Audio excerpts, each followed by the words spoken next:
Hey guys, so in this video, I'm gonna try and give you a concept that's been really heavy on my heart recently because it's something that I've struggled with for a long time, and I see some of our students at capitalism.com struggling with it. And the thing is that when we clear this thing, so much fun and money and energy comes out the other side. But until we solve this problem, entrepreneurs keep running into walls and running into walls and running into walls. I could do this all day, running into walls and running into walls.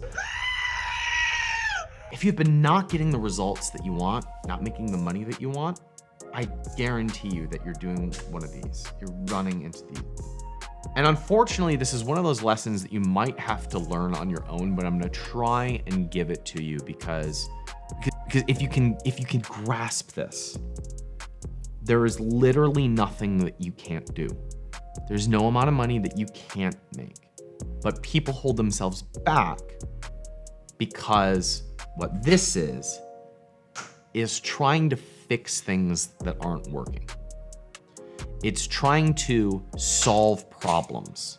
It's trying to get away from the things that are holding you back.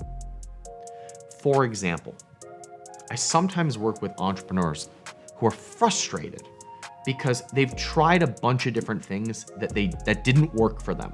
And they have this memory of all these businesses that did not work. And so when they show up to a new business with a clear plan, they're secretly thinking about, it's not gonna work. It's not gonna work. This isn't gonna work. This isn't a good idea. And not only that, but they're also thinking about, I really need this to work because I've got bills to pay, because I've got to justify the money that I spent on this other program or this other business that didn't work out for me. I hate what I'm about to tell you, but my success rate with new entrepreneurs is higher than with entrepreneurs who have been doing this for several years. And the reason for that, I have concluded, is because new, fresh entrepreneurs don't have a long list of reasons why it's gonna fail. They don't have a long list of reasons of all the things that they've tried that haven't worked, thus justifying their belief that this is gonna be another failure. The longer that you spend thinking about what didn't work, what failed, you're giving all your attention to that. Now, I can only tell you this because I know. I sold a business in 2017 and made a ton of money.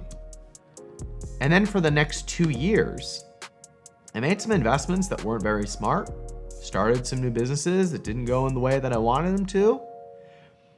And I spent so much time thinking about how I was going to make up for those failures, make up for those false starts, that I had a really hard time showing up to my next opportunity with fresh perspective and fresh eyes. And when I finally did, I started making a lot of money again. But I had to let go of the judgment that I had on myself of failing up to this point. I want you to watch a clip from one of the mentoring conversations that I had inside of my group mentorship. It's called the 1%. I just love this member dearly because she's getting it and she's putting in the work and the time and she's being thoughtful about it. But in order to get to that point, she confessed that she was holding on to old resentments from past failures. And this is the moment that shifted her. Please watch. I just get a little bit of a hunch about you on something. Okay. You need to absolve yourself of the sins of buying products in the past that didn't work out. Ooh, yeah. I mean, there's definitely a fear. Yeah, you and lots of other people. But there's this great quote in psychology. I think it's by Greg Jacobs, who's a psychiatrist, who says the curious paradox is that as soon as I accept myself fully, then I can change. And one of the recurring problems or symptoms of entrepreneurs is as soon as they doubt themselves, they buy something else that is a distraction, and then they go down the route of the next distraction, and then they're like excited, potential, hope, doubt creeps in, buy the next thing. Mm. For your first step is to absolve yourself of the sin of losing up to this point. And I'd love to help you reframe that by showing you that there are lots and lots of people who would be very happy to spend $30,000 in 3 years finding the absolute perfect business for them that they were uniquely qualified for, that they had a specific voice in, that they were excited about, that they knew exactly how to serve that target market and were already plugged into audiences that would rally behind that had high valuations and high profit margins. There's lots of people who would gladly make that trade. There's plenty of people who spend 4 years and more than $30,000 to not have that type of clarity in business or their life in a thing called college. So the faster you can, like, not only forgive yourself, but see that this was all a necessary step in the process for you to have the clarity for what you have right now. The faster you get there, the faster this brand becomes a reality. I am too hard on myself. Sometimes my biggest enemy can be me, because you look at all the mistakes and not the successes. I love this. You come with a business question. Man, that was some of the most major therapy. Like, Debbie, it's all an inside out game. Like, I wish it wasn't. Entrepreneurship would be so much easier if it wasn't an inside out game. Entrepreneurship would be so much easier if there was a how, right? And so one of the things that makes me unique in this world is I spent so many years obsessing about the how that I can tell you the how every which way. But I know that I can give the same how to one person and they'll build $1 million business, and the same how to somebody else and they'll call me a fucking scam artist. So it's not the how that matters. Let me give you an example from my own life that I'm actually embarrassed about. I have an economics background, and when you have an economics background, you think you're smarter than everybody else because you look at the world through a very specific way of doing things. And so when Bitcoin and cryptocurrencies came on the scene, I thought it was the dumbest thing that I had ever heard about because it had no intrinsic value. It went against the economic ideas that are ingrained into the system. And so I wrote it off as my friends were making tons and tons of money doing it. And instead, this was after I sold a business for a decent amount of money. I was trying to fix the investments that weren't working and trying to fix the old way, fix the things that I was doing in the old system, where I would have made so much more money is if I had just accepted the fact that there was energy and momentum in a different area, and that the best thing that I could do was follow where the energy was, follow where the interest was, follow where the momentum was, rather than try to fix the temporary problems. Now, what entrepreneurs will do in their businesses is they'll often have something that is moving and something that is stuck. And they put all their attention on what is stuck rather than putting all their attention into what's actually working. Double down on what's working, not what's stuck. Because the only reason why you're giving your attention to what's stuck is that you think you need to fix it in order to justify all the effort and energy you put into it. So you keep sinking money and attention into it rather than just freeing it up into things that are actually moving and growing and serving and creating. This came up in one of our calls inside of the 1%, which is my mentoring group for entrepreneurs. And a student was talking about how in their business, they were trying to get one thing to work so that it would fix the thing that wasn't work. Here's what I told her to do. We are hoping that this online business is going to help us to sell the repair shop that we have. I know it's not going to happen over time. No, Cindy, be careful not to use the thing that's working as a way to fix the thing that isn't working. Let the thing that is working have the life of its own and grow into the thing that it needs to be and help the people that it's going to serve.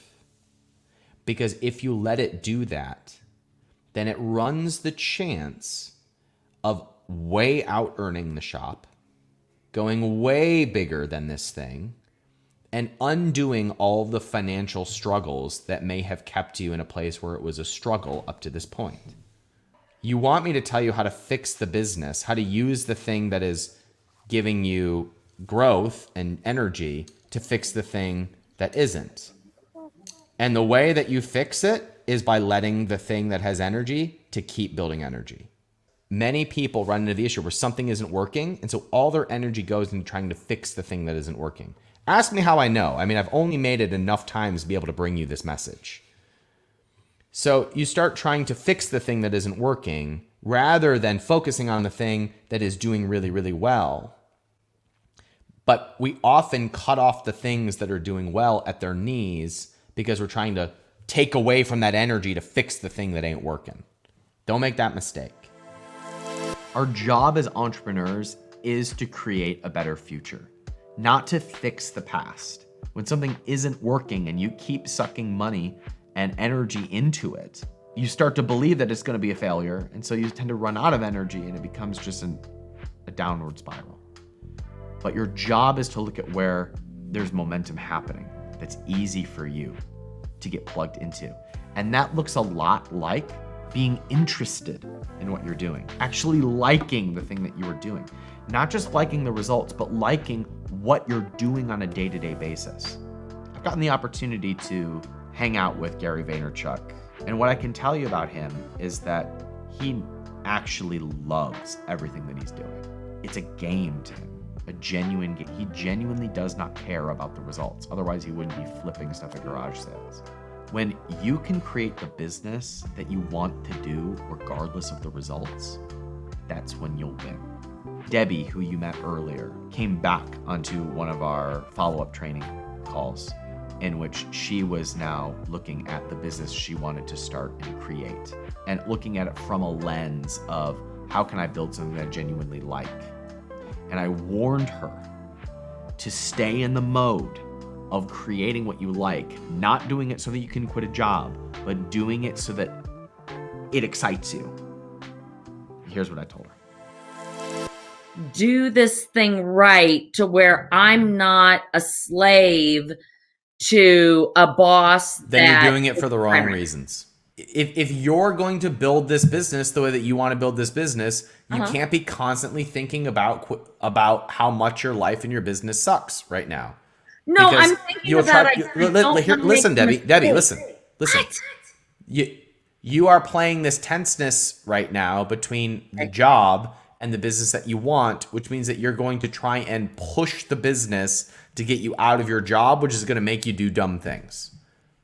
Well, no, I just don't want to make the same mistakes that I made before with not building. You have to let that go. Okay. And this is how. You actually like the business you start. Well, sure. You have to actually like what you are doing, and then it doesn't matter to you what the short-term results are, and it doesn't matter that you have to work it from 6 p.m. to 10 p.m. 5 days a week because you actually like it. This is one of those things that like you don't know until you actually experience it, but I have to tell you anyway. If you do the business that you like, it's the one that will open up doors and make you money the fastest to get you out of the job. But when you're operating from this place of, I want to quit my job, tell me what to do in the business to quit my job, you're fucked. And the reason you're fucked is because you start pursuing the short-term profit rather than doing the things that are actually meaningful in the business. And that just keeps you in a trap that you never get out of. If you're watching this clip and you're like, yeah, it sounds nice, but I don't know what the business is that I'm really excited about. I don't know what business really fires me up. And yeah, I'm trying a bunch of different things, but like none of them are the ones that are gonna take me to the promised land of having a business that's exciting, one that I can scale or maybe sell someday. Well, I can help you with that. I wrote a book. It's called 12 Months to 1 Million. You don't need to buy it. You can download the Cliff Notes for free over at capitalism.com/12. And inside of there are the cliff notes to the book to help you get clear on what that vision might be for the business that you want to bring to the world. Help you identify what the best products are and come up with a strategy that will allow you to have a 7-figure business over the next 12 to 24 months. And those cliff notes will give you everything you need to start coming up with ideas that are exciting to you. And if you find that exciting piece that you want to bring to the world, then we can help you do that in one of our training courses or inside of our capitalism incubator. But for now, I want you to go over to capitalism.com/12 and download the Cliff Notes to the book, and it will give you the roadmap to building a 7-figure business that you actually like. Thank you so much for watching this video. If you found value in it, let me know in the comments. And if you're an entrepreneur who is on this journey, ready to create real value in the world in a way that is fun and exciting that you can do for the rest of your life, subscribe to the channel. That's what we do here at capitalism.com. We invest in entrepreneurs. Thanks for watching. I'll see you next time.